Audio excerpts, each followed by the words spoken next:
Hello everyone.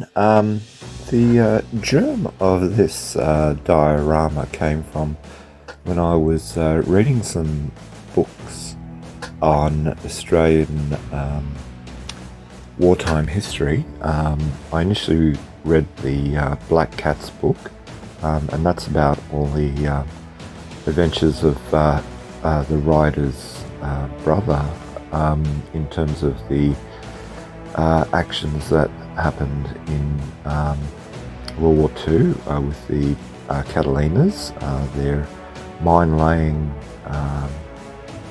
expeditions and other such works. Then I found a book at a church book sale called Escape, Escape, Escape. It was about Captain Murray and how he escaped one of the islands off New Guinea. I think it was New Ireland, and yeah, a very very fascinating book. And the book itself was signed by his wife, so a very special book there. So I thought, look, I'll make a diorama of Australians. Probably an aircraft in Papua New Guinea, and then to my luck, I saw that ICM was releasing a desert Beaufort, and also with pilots there. So I thought, okay, I'm gonna do this one. Now again, for this particular diorama, I got prepared this time. I got the Beaufort, I got the ICM desert figures. I initially wanted to do a British truck, but as you can see through the reference photo, that the Australians used American fuel trucks. So I was very fortunate that Tamiya had one in 48th scale. I also got some figures, which I'll talk about later. And on AliExpress, I was also able to find a very cheap 48 scale Jeep that I thought, oh, is this going to be a toy? But actually it turned out quite well. And of course, some photo etch and decals for the kit. Now, part of the fun with any sort of diorama for me is doing some research. So I scoured the internet and found a zillion photos, particularly from the Australian War Memorial website, and I just used them as inspiration as to how I was going to set up my diorama.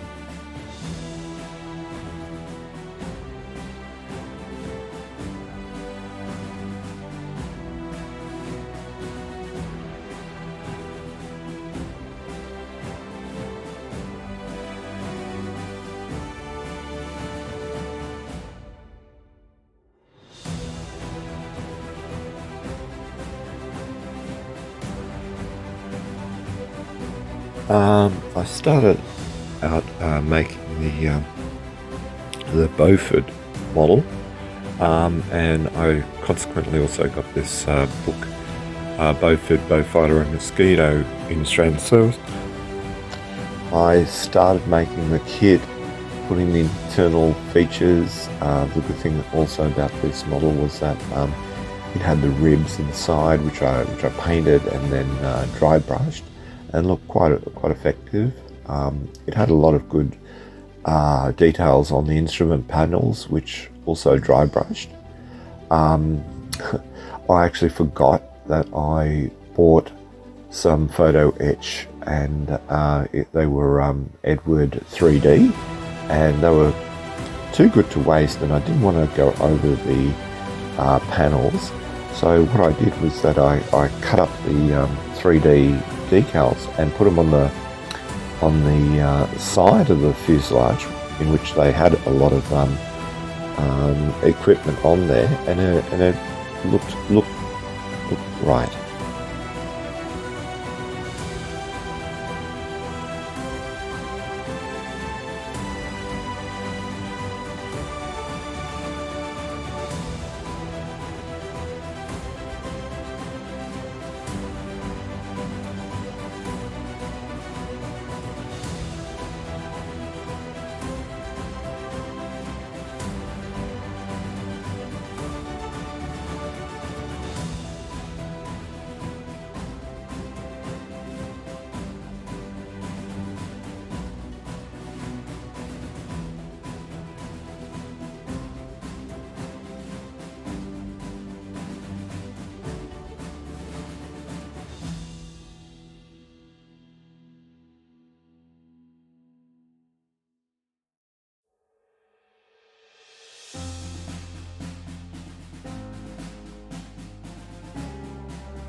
Now for this model also, I tried using the Vallejo liquid mask. I thought, that might be a much easier way, just to push up the mask onto the edges so that they can be painted quite well. The idea was there, but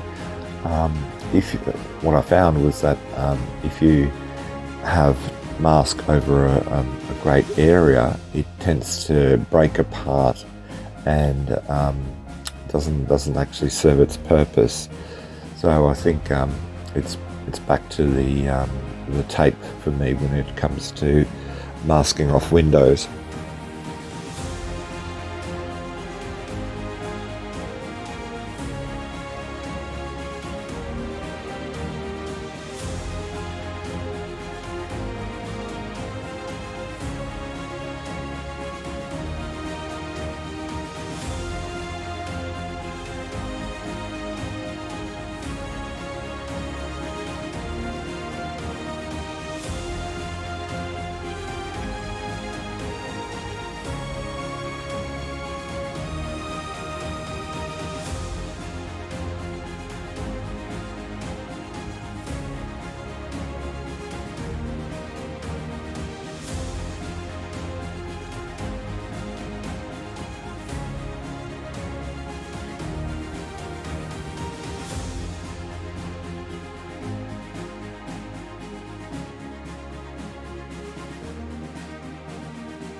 I only really had two problems with the Beaufort model, and they involved the clear parts.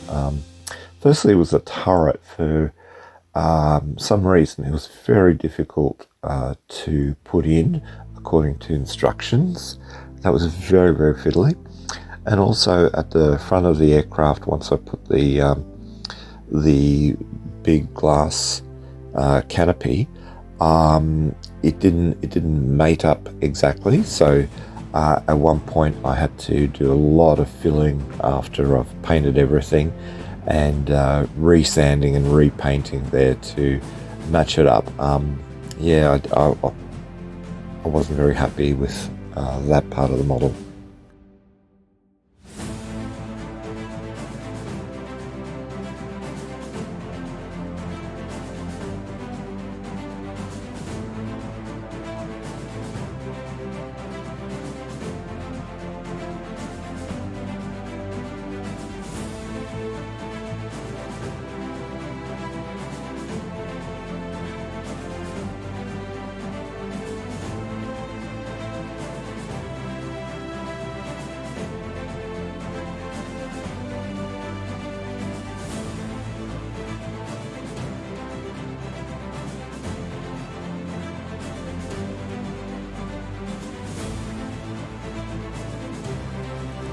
The next thing I started building on was the Ford refueling truck. I couldn't get much information about those. I only could scrounge about two or three pictures off the internet. So I just made up the kit. Now the Tamiya kit was very nice as usual with Tamiya. With the decals, I actually cut up the US Air Force decal to put up RAAF and some of the other numbers on the kit. Now you may notice that there are two different colorings for the front of the truck and the back. That was by accident, but I left it like that because to make the truck a refueler, they would have had to put the items on separately anyway. So I left it at that. The hose for the refueling truck was basically vinyl. It was hollow. So what I did was I actually put some copper wire in there, so it conformed to any shape that I could bend it in, and I left it very long because I didn't know with the positioning of the truck where I put the refueling person onto the wing. Fortunately, from the book that I had, it showed the refueling points on the wing.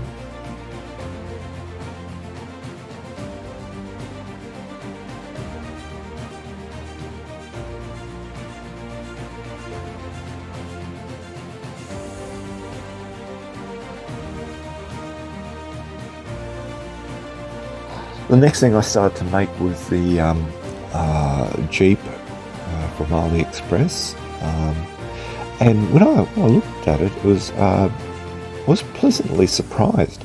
Most of the details were quite crisp and nice. Even though the Jeep was pre-painted, I could easily just sand it down and overspray it. The only issues I had were with the spade and the axe and the gun, and they were a bit too blocky, so I replaced them from items that I had previously in my bits box. I usually keep leftover things in a plastic box, and that comes in handy sometimes, which it did at this time. Now, the resin figures, I've got two sets from FC Model Trend. One set were Australian Jeep passengers, and the other one was British soldiers, and they were absolutely great. I mean, the detail on them was great. You had three people for the Jeep in relaxed poses. One person had like a t-shirt on with his legs crossed. The details on them were really good. I suspect that they were actually scanned from real people. I did notice that one of them had longish hair, which I trimmed back a bit. So I do suspect that they were scans. Now, the way that they were attached was with the little attachment points. Now, they were very tricky, even with clippers to remove. A couple of items were broken, like some of the brims of the hats and the steering wheel. And I had to repair those. And also, the guy that had his feet stretched out, they were too long for the Jeep itself, so I actually had to cut the feet off, and that made him fit into the Jeep. I could use those feet as boots for some other project later on. The torpedo, I thought, was a big shame to leave out of the diorama, so I constructed it, and I decided what I'd do is I'd put it aside with the other figures, where they're just standing around waiting for the refueler to stop what they're doing before they do their attachment. Then of course I painted the figures for the torpedo. They painted up well, I think. I used various skin tones and dry brushing to do the figures. Now, in 48 scale, there's no way that I do any whites of the eyes. I just put in some shadows where the eyes were, and they look quite realistic. Unfortunately, the photos that I've got here don't really do the figures any justice. So, FC Trends, great model.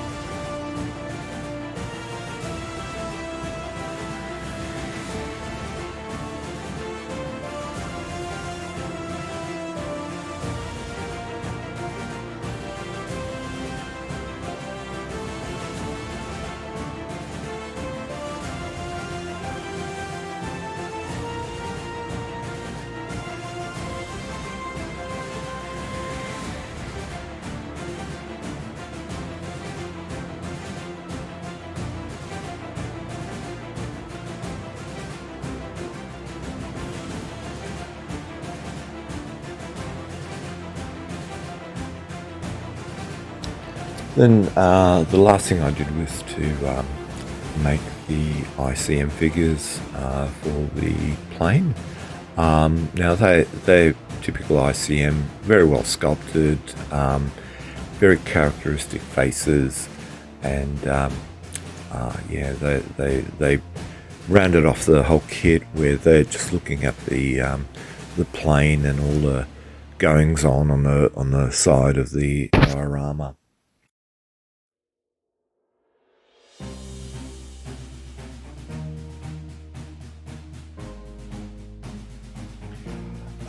Once all the elements were done, then of course putting the diorama together was important.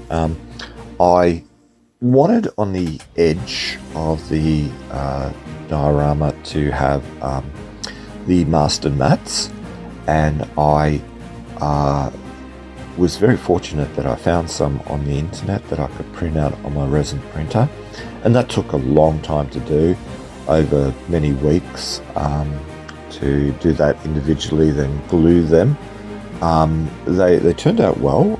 Some were a bit rougher than others, but that's okay. I mean, you know, that's going to happen in real life anyway.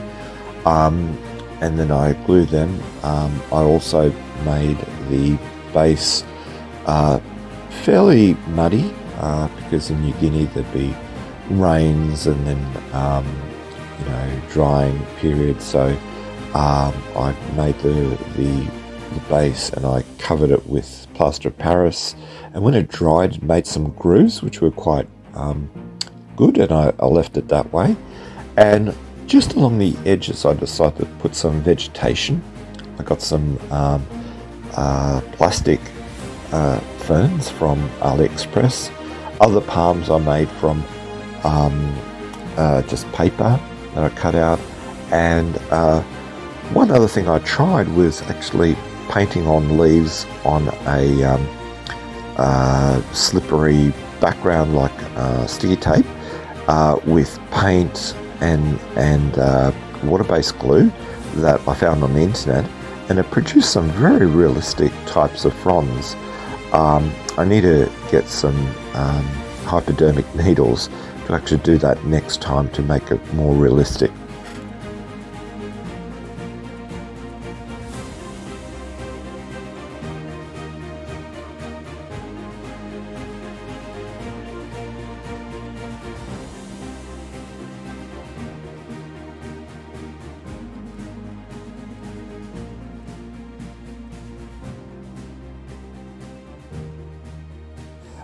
Once all the elements were put together, I thought it looked good.